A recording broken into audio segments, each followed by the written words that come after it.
Alrighty, so this is Monster Mama 1, 2, 3, 4, and more. Experimenting with a little bit of a different recording style for Chapter 2 of Alice and Adventures in Wonderland. Of course, we remember Alice's Adventures in Wonderland by Lewis Carroll, that this is a book about Alice who, while sitting with her sister, noticed a rabbit with a pocket watch and a waistcoat and followed him down the rabbit hole. There she drank the drink me and ate the ate me, and she was trying to figure out what would happen next. So, Chapter 2, The Pool of Tears. Curiouser and curiouser, cried Alice.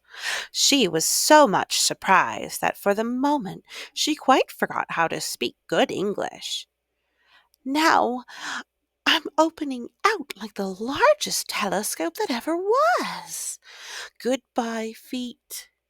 For when she looked down at her feet, they seemed to be almost out of sight. They were getting so far off. Oh, my poor little feet. I wonder who will put on your shoes and stockings for you now, dears. I'm sure I shan't be able. I shall be a great too far off to trouble myself about you. You must manage the best way you can. But I must be kind to them, thought Alice, or perhaps they won't walk the way I want to go. Let me see. I'll give them a new pair of boots every Christmas. And she went on planning to herself how she would manage it. They must go by carrier, she thought, and how funny it'll seem sending presents to one's own feet. And how odd the directions will look. Alice's right foot, Esquire, hung near the fender, with Alice's love. Oh dear, what nonsense I'm talking!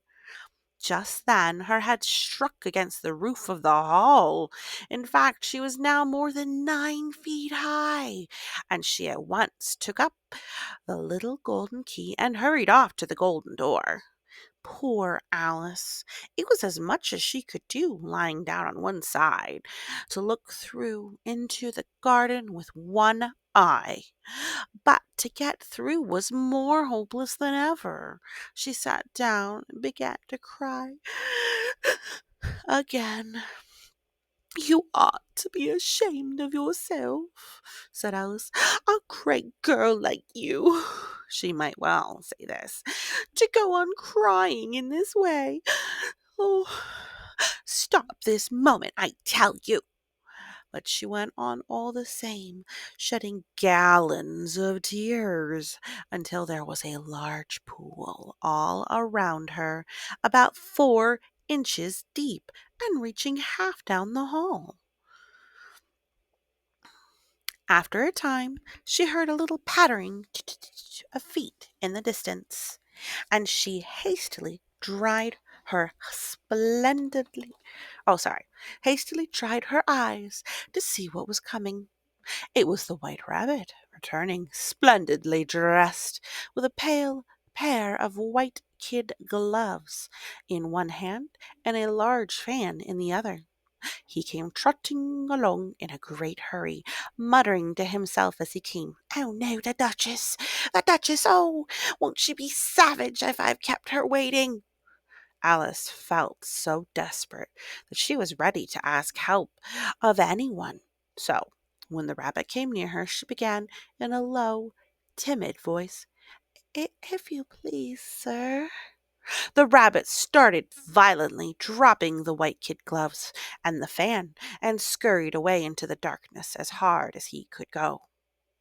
Alice took up the fan and gloves, and as the hall was very hot, she kept fanning herself all the time she went on talking. "Dear, dear, how queer everything is today. Yesterday everything went on just as usual. I wonder if I've been changed in the night. Let me think. Was I the same when I got up this morning? I almost think I can remember the feeling a little different. But if I'm not the same, the next question is, who in the world am I? Oh, that's the great puzzle. And she began thinking over all the children she knew that were of the same age as herself to see if she could have changed for any of them. I'm sure I'm not Ada, she said, for her hair goes in such long ringlets, and mine doesn't go in ringlets at all. And I'm sure I can't be Mabel, for I know all sorts of things, and oh, she knows such a very little. Besides, she's she, and I'm I. And oh dear, how puzzling it all is. I'll try if I know all the things I used to know. Let me see. 4 times 5 is 12, and 4 times 6 is 13, and 4 times 7 is. Oh dear! I shall never get to 20 at that rate. However, the multiplication table doesn't signify. Let's try geography. London is the capital of Paris, and Paris is the capital of Rome, and Rome. No, that's all wrong. I'm certain. I must have been changed for Mabel. I'll try and say, how doth the little, and she crossed her hands in her lap as if she were saying lessons, and began to repeat it. But her voice sounded hoarse and strange, and the words did not come out the same as they used to. How doth the little crocodile improve his shining tail, and pour the waters of the Nile over every golden scale? How cheerfully he seems to grin, how neatly spread his claws, and welcome little fishes in with gently smelling jaws.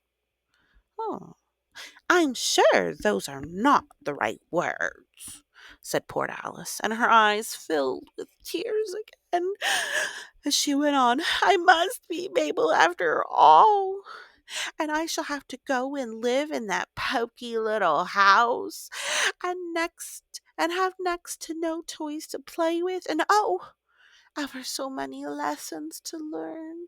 No, I've made up my mind about it. If I'm Mabel, I'll stay down here. It'll be no use their putting their heads down and saying, come up again, dear. I shall only look up at them and say, well, who am I then? Tell me that first, and then, if I like being that person, I'll come up. If not, I'll stay down here till I'm somebody else. But oh dear, cried Alice, with a sudden burst of tears. I do wish they would put their heads down. I am so very tired of being all alone here. As she said this, she looked down at her hands and was surprised to see that she had put on one of the rabbit's little white kid gloves while she was talking. How can I have done that? She thought. I must be growing small again. She got up and went to the table to measure herself by it and found that, as nearly as she could, she was about 2 feet high and was going on shrinking rapidly. She soon found out that the cause of this was the fan she was holding, and she dropped it hastily, just in time to avoid shrinking away altogether. That was a narrow escape, said Alice, a good deal frightened at the sudden change, but very glad to find herself still in existence. And now for the garden. She ran off. She ran with all speed to the little door, but alas, the little door was shut again, and the little golden key was lying on the glass table as before. And things are worse than ever, thought the poor child, for I never was so small as this before, never. And I declare it's too bad that it is. And as she said these words, her foot slipped, and in another moment, splash! She was up to her chin in salt water, Her first idea was that she had somehow fallen into the sea. And in that case, I can go back by railway, she said to herself. Alice had been to the seaside once in her life, and had come to the general conclusion that whenever you go on to the English coast, you will find a number of bathing machines in the sea, some children digging in the sand with wooden spades, and a row of lodging houses, and behind them a railway station. However, she soon made out that she was in the pool of tears that she had wept when she was 9 feet high. I wish I hadn't cried so much, said Alice as she swam about, trying to find her way out. I shall be punished for it now, I suppose, by being drowned in my own tears. That will be a queer thing, to be sure. However, everything is queer today. Just then she heard something splashing about in the pool a little way off, and she swam near to make out what it was. At first she thought it must be a walrus or hippopotamus, but then she remembered how small she was, and she soon made out that it was only a mouse that had slipped in like herself. Would it be of any use now, thought Alice, to speak to this mouse? Everything is so out of the way down here that I should think very likely it can talk. At any rate, there's no harm in trying. So she began, "Oh, mouse, do you know the way out of here, out of this pool? I am very tired of swimming about here, oh mouse." Alice thought that this might be the way, right? That this must be the right way of speaking to a mouse. She had never done such a thing before, but she remembered having seen her brother's Latin grammar. A mouse of a mouse to a mouse is a mouse, oh mouse. The mouse looked at her rather inquisitively, and seemed to her to wink with one of its tiny little eyes, but said nothing. But it said nothing. Perhaps it doesn't understand English, thought Alice. I dare say it's a French mouse, come over with William the Conqueror. For, with all her knowledge of history, Alice had no very clear notion of how long ago anything had happened. So she began again, "Où est the macchiat?" to which was the first sentence in her French lesson book. The mouse gave a sudden leap out of the water and seemed to quiver all over with fright. "Oh, I beg your pardon," cried Alice, quite hastily, afraid she had hurt the poor animal's feelings. "I quite forgot. You didn't like cats." "Not like cats!" cried the mouse in a shrill, passionate voice.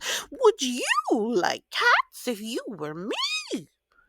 "Well, perhaps not," said Alice in a soothing tone. "Don't be angry about it. And yet, I wish I could show you our dear cat Dinah. I think you'd take quite a fancy to cats if only you could see her. She's such a dear, quiet thing," Alice went on half to herself as she swam lazily about in the pool. Whoosh, whoosh. "And she sits purring so nicely by the fire, licking her paws and washing her face, and she is such a nice soft thing to nurse. She's got such a capital one for catching mice." "Oh, I beg your pardon," cried Alice again, for this time the mouse was bristling all over, and she felt certain it must really offended. "We won't talk about her any more if you'd rather not." "We indeed!" cried the mouse, who was trembling down to the very tip of his tail, "as if I would talk about such a subject. Our family always hated cats. Nasty, low, vulgar things. Don't let me hear the name again." "I won't, indeed," said Alice, in a great hurry to change the subject of conversation. Are are you are you fond of dogs?" The mouse did not answer, so Alice went on eagerly. "There is such a nice little dog near our house. I should like to show you. A little bright-eyed terrier, you know, with, oh, with such long curly brown hair, and it'll fetch things when you throw them, and it'll sit up and beg for its dinner, and all sorts of things. Oh, I can't remember half of them, and it belongs to a farmer, you know. He says it's ever so useful. It's worth £100. He says it kills all of the rats, and oh dear, cried Alice in a sorrowful tone. Oh dear, I'm I'm afraid I've offended it again. For the mouse was swimming away from her as hard as it could go, and making quite a commotion in the pool as it went. So she called softly after it, Mouse dear, do come back again, and we won't talk about cats or dogs either, if you don't like them. When the mouse heard this, it turned around and swam slowly back to her. Its face was quite pale with passion, Alice thought, and it said in a low, trembling voice, let us go to the shore, and then I'll tell you my history, and you'll understand why it is I hate cats and dogs. It was high time to go, for the pool was getting quite crowded with the birds and animals that had fallen into it. There was a duck, and a dodo, and a lory, and an eaglet, and several other curious creatures. Alice led the way, and the whole party swam to the shore. That is the end of chapter 2. We'll continue again with the next chapter next week. Thank you so much for listening. Remember, you are worthy of love. See if there's anything good you can do for another, and you have a great day.